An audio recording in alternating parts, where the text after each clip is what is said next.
നമസ്കാരം. മരിച്ച ഒരാളെ കൊല്ലാൻ കഴിയുമോ?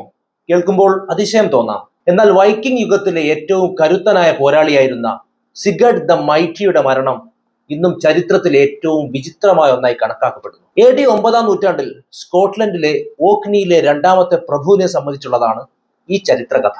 9-ാം നൂറ്റാണ്ടിന്റെ മധ്യകാലഘട്ടം. വടക്കൻ കടലിലെ തിരമാലകളെ കീറി മുറിച്ചു വരുന്ന വൈക്കിംഗ് കപ്പലുകൾ യൂറോപ്പിന്റെ തീരങ്ങളിൽ ഭീതി വിതച്ചിരുന്ന കാലം. 8-ാം നൂറ്റാണ്ട് മുതൽ 11-ാം നൂറ്റാണ്ട് വരെ യൂറോപ്പിനെ മുൾമുനയിൽ നിർത്തിയ കടൽ കൊള്ളക്കാരും പോരാളികളുമായിരുന്നു വൈക്കിങ്ങുകൾ. സ്കാൻഡിനേവിയയിൽ നിന്നുള്ള ഈ യുദ്ധവീരന്മാർ വെറും ആക്രമണകാരികൾ മാത്രമായിരുന്നില്ല. കടൽ യാത്രകളിലും കപ്പൽ നിർമ്മാണത്തിലും അവർക്ക് പകരം വയ്ക്കാൻ മറ്റാരുമില്ലായിരുന്നു. തങ്ങളുടെ ദൈവമായ ഓഡിൻ വാഗ്ദാനം ചെയ്യുന്ന വൽഹല എന്ന വീരസ്വർഗത്തിൽ ഇടം പിടിക്കാൻ യുദ്ധക്കളത്തിൽ പൊരുതി മരിക്കുക എന്നത് ഏതൊരു വൈക്കിംഗ് പോരാളിയുടെയും പരമമായ ലക്ഷ്യമായിരുന്നു. ആ കാലഘട്ടത്തിലെ ഏറ്റവും കരുത്തനായ വൈക്കിംഗ് പോരാളികളിൽ ഒരാളായിരുന്നു സീഗട്ട് ഐസൻസ്റ്റൈൻ. നോർവേയിലെ രാജാവായിരുന്ന ഹരോൾഡ് ഫെയർഹെയറിന്റെ ഉറ്റ സുഹൃത്തും പടത്തലവനുമായിരുന്ന സീഗട്ട് ഓക്നി ദ്വീപുകളുടെ രണ്ടാമത്തെ പ്രഭു എന്ന നിലയിൽ സീഗട്ട് ദി മൈറ്റി എന്നാണ് അറിയപ്പെട്ടിരുന്നത്. ശക്തി കൊണ്ടും ബുദ്ധി കൊണ്ടും അജയ്യനായിരുന്ന ഈ പോരാളിയുടെ പേര് കേട്ടാൽ സ്കോട്ട്ലൻഡിലെ ഗോത്ര തലവന്മാർ പോലും ഭയത്താൽ വിറയ്ക്കുമായിരുന്നു. എന്നാൽ ചരിത്രത്തിൽ ഇദ്ദേഹം അടയാളപ്പെടുത്തപ്പെട്ടത് അദ്ദേഹത്തിന്റെ പടയോട്ടങ്ങളുടെ പേരിലല്ല, മറിച്ച് ലോക ചരിത്രത്തിലെ തന്നെ ഏറ്റവും വിചിത്രവും അവിശ്വസനീയവുമായ അദ്ദേഹത്തിന്റെ അന്ത്യത്തിന്റെ പേരിലാണ്. സ്കോട്ട്ലൻഡിന്റെ വടക്കൻ മേഖലകൾ ഓരോന്നായി കീഴടക്കി മുന്നേറുകയായിരുന്നു സീഗട്ടിന്റെ ലക്ഷ്യം. ഇന്നത്തെ സ്കോട്ട്ലൻഡിലെ 32 കൗൺസിലുകളിൽ ഒന്നായ മറേ പ്രദേശം ഭരിച്ചിരുന്ന പ്രാദേശിക ഭരണാധികാരിയായ മയൽ ബ്രിക്റ്റേയുമായി സീഗട്ട് കൊടും ശത്രുതയിലായി. മയൽ ബ്രിക്റ്റെ വെറും ഒരു ഭരണാധികാരിയായിരുന്നില്ല, തന്റെ ജനതയ്ക്ക് വേണ്ടി ജീവൻ നൽകാൻ തയ്യാറുള്ള ധീരനായ ഒരു പോരാളിയായിരുന്നു. അദ്ദേഹത്തിന്റെ മുഖത്തെ ഏറ്റവും വലിയ സവിശേഷത പുറത്തേക്ക് തള്ളി നിൽക്കുന്ന കൂർത്ത പല്ലുകളായിരുന്നു. അതുകൊണ്ട് തന്നെ ചരിത്രത്താളുകളിൽ അദ്ദേഹം മയൽ ബ്രിക്റ്റെ ദി ബക്ക് ടൂത്ത് അഥവാ കോന്ത്രപ്പല്ലൻ ബ്രിക്റ്റെ എന്നറിയപ്പെട്ടു.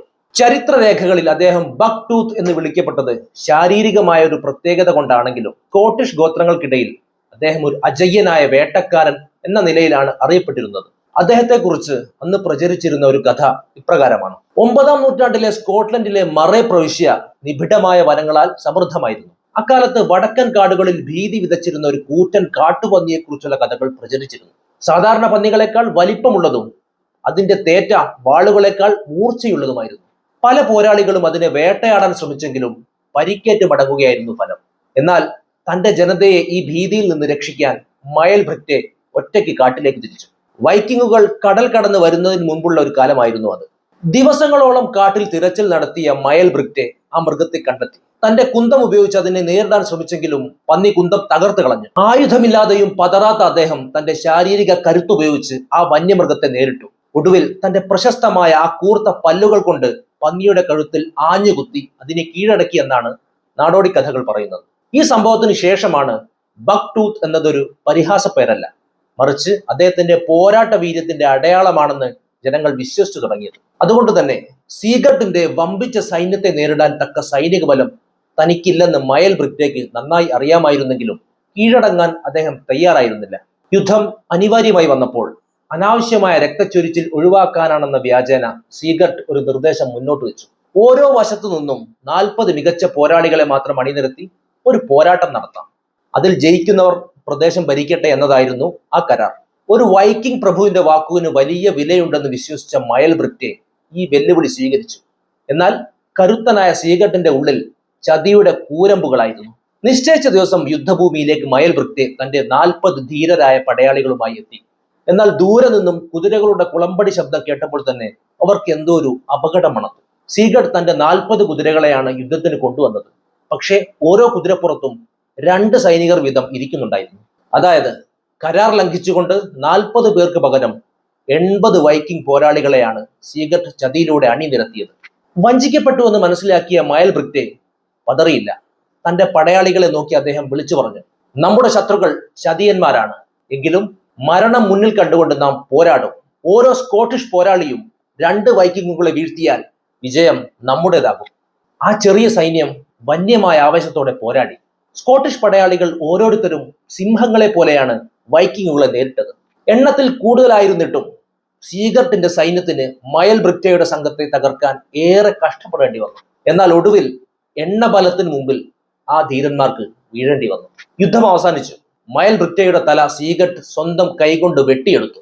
തന്റെ ചതി വിജയത്തിൽ അത്യധികം അഹങ്കരിച്ച സീഗട്ട് ആ വെട്ടിയെടുത്ത തല തന്റെ കുതിരയുടെ പുറത്ത് ട്രോഫി പോലെ കെട്ടിത്തൂക്കി.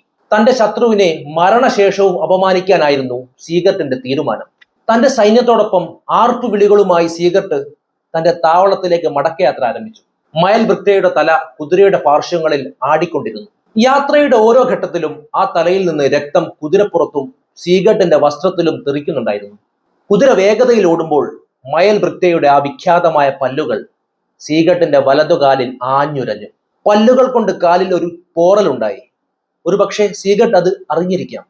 എങ്കിലും നിരവധി യുദ്ധങ്ങളിൽ മാരകമായ മുറിവുകൾ ഏറ്റിട്ടുള്ള ആ വൈക്കിംഗ് പ്രഭുവിനെ സംബന്ധിച്ച് അതൊരു നിസ്സാരമായ പോറൽ മാത്രമായിരുന്നു. തന്റെ കോട്ടയിൽ തിരിച്ചെത്തിയ സീഗട്ട് വലിയ ആഘോഷങ്ങൾ നടത്തി. എന്നാൽ വിധി മറ്റൊരു തരത്തിലാണ് കരുക്കൾ നീക്കിയത്. മയൽ ബ്രിക്റ്റയുടെ അറുത്തുമാറ്റപ്പെട്ട തലയിൽ നിന്നുള്ള അണുബാധ ആ ചെറിയ മുറിവിലൂടെ സീഗട്ടിന്റെ ശരീരത്തിൽ പ്രവേശിച്ചിരുന്നു. പിറ്റേ ദിവസമായപ്പോഴേക്കും സീഗട്ടിന്റെ കാല് വീർത്തു വരാൻ തുടങ്ങി. വേദന അസഹനീയമായി. അക്കാലത്ത് ആധുനികമായ വൈദ്യശാസ്ത്രമോ അണുനാശിനികളോ ഉണ്ടായിരുന്നില്ല. ഏതാനും ദിവസങ്ങൾക്കുള്ളിൽ അണുബാധ അദ്ദേഹത്തിന്റെ രക്തത്തിലൂടെ ശരീരം മുഴുവൻ പടർന്നു. യുദ്ധകളത്തിൽ ആർക്കും കീഴടക്കാൻ കഴിയാതിരുന്ന സീഗട്ട് ദി മൈറ്റി ഒരു മൃതദേഹത്തിൽ നിന്നുള്ള മുറിവേറ്റ് മരണത്തോട് ഗുസ്തി പിടിച്ചു. ഏതാനും ദിവസങ്ങൾക്ക് ശേഷം അതിഭീകരമായ വേദനയാൽ പുളഞ്ഞ് സീഗട്ട് മരണത്തിന് കീഴടങ്ങി. ലോക ചരിത്രത്തിലെ ഏറ്റവും വിചിത്രമായ പ്രതികാരത്തിന് അന്നവിടെ തിരശീല വീണു. മയൽ ബ്രിക്റ്റെ തന്റെ മരണശേഷവും ശത്രുവിനെ കൊലപ്പെടുത്തിയെന്ന വാർത്ത കാട്ടുതീ പോലെ പടർന്നു. തന്റെ ചതിയിലൂടെ യുദ്ധം ജയിച്ച സീഗട്ടിന് ആ വിജയം ആസ്വദിക്കാൻ 10 ദിവസം പോലും ലഭിച്ചില്ല. സ്കോട്ട്ലൻഡിന്റെ ഡോർനോക്ക് അഴിമുഖത്തിനടുത്തുള്ള ഒരു കുന്നിൻ മുകളിൽ സീഗട്ടിനെ അടക്കം ചെയ്തു.